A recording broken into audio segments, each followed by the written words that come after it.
So Canada's women's team just defeated Costa Rica by a score of 4-1 in the Pride friendly matchup in this window. What does it mean? Well, let's talk about it.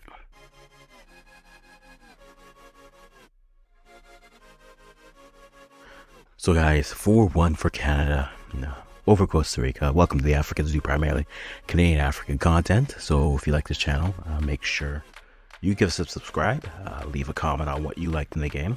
We will be having some coverage of the women's AFCON. WAFCON will be here on the Africans channel. We're just trying to figure out how we're going to break it down, how we're going to do it. Maybe just do daily recaps. We may try to do a few live streams depending on what our timing would leave us for. But that is coming up here. So just letting you guys know that if you're looking for that women's African football content for the Women's African Cup of Nations, we're going to have it here. But let's talk about this game that we just watched, Canada versus Costa Rica. An interesting matchup to say the least.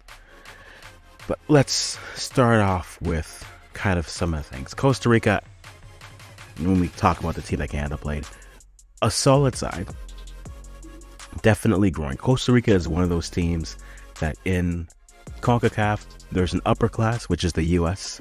I think Canada is in that room, but maybe not on the same chair, maybe not the same couch. But after that, there's a group of 4 teams.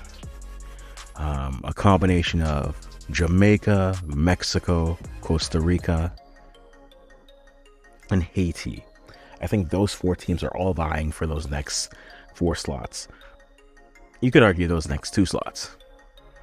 Interestingly enough, Canada has played Haiti twice and got the same result, and now they just play Costa Rica 4-1 here. So playing emerging sides here is very interesting and very intriguing to me, especially in the region as we watch the game grow. But this year, I've said it before for Canada, I'm very much not really looking at results so much, looking for development, seeing players who will stand out. They have a year's worth of games before World Cup qualifiers and the likes, so they can experiment, they can look around and see what happens. So when we were looking at this roster, that's what I'm looking at. So Costa Rica was an interesting side. I was hoping we'd see some of those U20 names. We saw a couple of them for them. Jocelyn Briceño. She is only 18. She played on that U20 side. She's also on the U17 side. She has a hairstyle that I'm like, yeah, I know that's her. So she's a familiar face to me. And I mentioned the U20 side because I'm going to talk about Canadian youth sides in this just because of some of the players that have played. But for Canada, on the pitch, we had in goal Kaylin Sheridan. The back line was Marie Levasseur, Zara Shavashi, Zelina Shidorsky. There's going to be I'm going to mess one of those up. Too many Z's and she's and Z's. And Ashley Lawrence, that was your back line. Then you had in the middle, Simi Ujo, Julia Grosso, and Jessie Fleming wearing the armband. Out wide, you had Adriana Leon and Holly Ward. And up top, you had Evelyn Vienne. And this game was interesting to me, especially how it started. It was certainly a game where you were looking for opportunities. And really, Canada had a good control of the game, but what they seem to be running into are sides that know that they only have a limited amount of chances, so they have to be very clinical in them. And truthfully, they were. We get to the 26 minutes after Zara Shavoshi gives what I would call a soft yellow, but it's given by the ref. Maria Paula Salas scores off of a set piece where I think Sheridan mistimes the jump, misses it. But on the back, you see Zadorsky and Evelyn Vienne, who could have been in better position defensively. They aren't. The ball goes in, so Canada is down 1-0. Now, prior to that, you had opportunities flowing up the pitch. Canada just looked a little bit bungled getting into the final third. Their decision making wasn't clear. I was talking to someone that point out, especially for the North American base, the NWSL player, playing States, they're about to have a month break, primarily because the Women's Euros are happening. And so they're going to take about a month off and have that time for themselves. So maybe this side looked like a team that's getting ready for vacation. If that's the case, hey, let's be honest about it, but let's find a little bit more players who have that fire in them. So Canada goes to the half down 1-0. Now, the interesting thing with this lineup, I think the one thing that stood out was the midfield looked like it could move, but it wasn't flowing as it could. And when you take a look at that, you can kind of see it where you have Grosso, Awujo, and Fleming, who are effectively 3/8, maybe a 10. And this is a conversation I'll have, say, with the Canadian men sometimes, where it's, you need to defend yourself. You play players who can in their positions, because ultimately, yes, Simi was dropping back, helping and supporting the center backs, but wasn't necessarily her adept space. She wants to push the ball, and though, yes, I think of the three that started, Simi's probably your best option to sit back into that defensive space. She's still an 8. And I think for that case, you want to have players who could really thrive in the spaces you give them. And not that Simi wasn't thriving, but it wasn't her space. And when you have with that, it's the same conversation you'll have when, I'll say, just because a player plays out of position, like on the women's side, a perfect example of this is, I think a player like Nichelle Prince probably will thrive better out wide, though she is a striker and a forward and she has done it. I think based off her pace and sometimes getting lost within where the back line is, she's better suited in that wide area versus as a 9 area. But I mean, that's a conversation for another day. So we get to the second half and they run the game up until, keep it until about the 63rd minute, where they sub off Adriana Leon and Jessie Fleming and Evelyn Vian for Caleb Briggs, Nichelle Prince, and Annabelle Chukwu. Basically, a line change in the attack. And then Emma Regan came in 7 minutes later for Simi Awujo. And I think from that point, you saw Emma Regan much more comfortable in the back half and pushing up into that 8. You want players who are that comfortable in that space.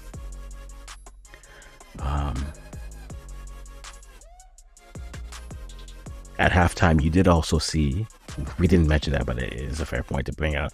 Halftime, Jade Rose coming on for Ashley Lawrence and then Mimi Alidu for Julia Grosso. So the midfield swapped out, as well as a couple defenders, a defender, and then the front line. I think Jade Rose out wide is interesting, especially when you think, okay, what are we going to do when Khadijah gets back? I think where you're seeing Chavoshi looking more and more comfortable as a center back bodes well. It does make you wonder, though, once you have all the players healthy, how does Casey Stoney want to play this? Does she want to play a back 3? And if she plays a back 3, then the conversation becomes, are you playing a back 3, pushing your fullbacks effectively up to wingbacks, not only leaving 2 midfielders? And if that's the case, I think you have to look at Emma Regan and say she's one of them, and then probably Jessie is your secondary one. And then you try to find more attacking players in your attacking trio. Or do you try to do a back 4, but then move, say, Jade Rose into either the left or the right fullback position to play alongside of Khadijah Buchanan and Vanessa Shields. Vanessa Shields didn't play this game, nor did Janine Sonis, nor did Jordan Heidema. It was a solid rotation. Nor did Gabby Carl. We saw a lot of the kids, and I think it paid its dividends in there. Coming into the 69th minute, some good footwork. Mimi Alidu draws a penalty. Shalina Zadorsky scoring a penalty. Nothing like a good Zadorsky goal. It's 1-1. Then 4 minutes later, Jade Rose puts in the ball wide. Annabelle Chukwu goes up to head it, but heads it back into play. Holly Ward gets on one end of it, puts it up. Only scoring bangers. It's 2-1 for Canada. And the game is flowing from there. Then Costa Rica makes some subs. Chavoshi off of another cross-in makes it 3-1, and then Emma Regan puts it away 4-1. Apparently Regan and NSL players only score bangers. So Canada wins the game 4-1. I think one of my favorite things about this game is just when you look at the contributors, right? You're going to start to hear me start to bang this drum here. And I think it's fair. I think the transition will come quick. Especially, I think a lot of these younger players who are starting to push into the national team are starting to do it now. Is the best time. And right now, I think we really have a nice spotlight on that 2022 U20 side. I did talk about them a little bit with AC, lying from W Soccer, as well as just also mentioned it a little bit with Abby from Warsaw North, so those clips will show up in there. But if you look at that U20 team, you have players of the likes of Holly Ward, Simia Ujo, Zara Shavashi. Those three are all from that 2022 team. And one of the fun things about that side is, yes, Jade Rose is from that team as well. So 4 players from that side are there. And if you look at that depth chart, that 2022 U20 side, you see other players, right? Mia Pant playing at Roma in Europe right now. Nikayla Small, arguably one of the most important players for AFC Toronto's side. All right, Brooklyn Courtnall starting to find minutes in the NWSL. That's 7 players from that side. And that's not even to mention the players who are going to continue to develop and go through.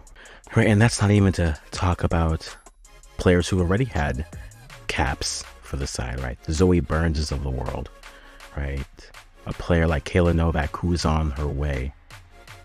Players that we're seeing really playing well in the NSL, like Sierra Thurton. Oh, and a little known player by the name of Olivia Smith. I think she might have a future in football. That 2022 side is coming, and I'm excited. And the crazy thing is, once that side comes, then the 2023 side is coming. And that also and that's the likes of a player like an Annabelle Chukwu who played on that side. But that's the Ella Otis who already came in and had some time with the team. The Geneva Hernandez Grays of the world. We're starting to see the dividends from the youth team starting to reach that senior level. And we could arguably have a side, and that's not even to mention a side like the U20s that just won the tournament, right? Which featured players like Annabelle True, who would have featured Kaylee Hunter, but was out injured. But the Sienna Gibsons of the world, right? Ebo Ching of the world. And Noelle Henning, who was a late add to that side. We are starting to see those youth teams, those youth players, start to reach and matriculate into that senior team. Now again, development is non-linear, so some of them might hit now, others may not hit the heights that we want them to, and others may take a little bit of time. But we're starting to see that, and I think that's exciting, especially heading into a World Cup qualifying year, and then also a year's worth of games for not only the Olympics, qualifying for that, but then also getting ready for the years to come. It's an odd thing to talk about and think about, saying, I wonder how many years some of our veterans have. The Ashley Lawrences of the world, the Kadisha Buchanans, the Shalina Zadorskis of the world, the Janine Sonuses. But of the starting lineup, how many of them were? Here's the fun. Shavoshi was 22, Awujo 21, Holly Ward 21, Julia Grosso 24. Right, and you look at the subs that came on. Jade Rose, young. Kayla Briggs, still young. Annabelle Chukwu, young. The transition is starting to come, and I think while it'll be hard to watch some of those stalwarts leave the program, it'll be exciting to see some of these new players get their feet wet and representing the badge. We're kind of excited to see it. But Canada wins 4-1. Canada's next matchup will be on July 2nd versus the U.S. And nothing political is happening between Canada and the U.S. right now, so it'll just be a classy game. But I think that'll be a good test for Casey Stoney. It'll be the best team she's faced so far. And I think that's why she probably played a lot of her veterans. But looking at that U.S. side, I mean, that U.S. side is trying to find young players and giving them opportunities as well.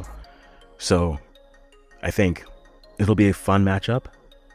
I look forward to see what it does. And you guys let me know who was your player of the match. For me, Holly Ward continues to show well. Class of 2022 U20s. I'm looking forward to see what she does, and wondering how much more. Also, congratulations to Annabelle Chukwu. Got into the game. She didn't touch the ball too often, but even on it, but her touch right now has improved so much from the U15s to now actually debuting for the national team. I think in a game where you're playing a low block team, you want a player who is comfortable on the ball, whether they have to dribble through. But then she's also good. I would not be upset with seeing more Annabelle Chukwu is what I'm getting at. But you guys let me know what you think. Who's your player of the match? Who stood out for you? And as always, leave it in the comments below. And with that, I'm going to stop talking right here.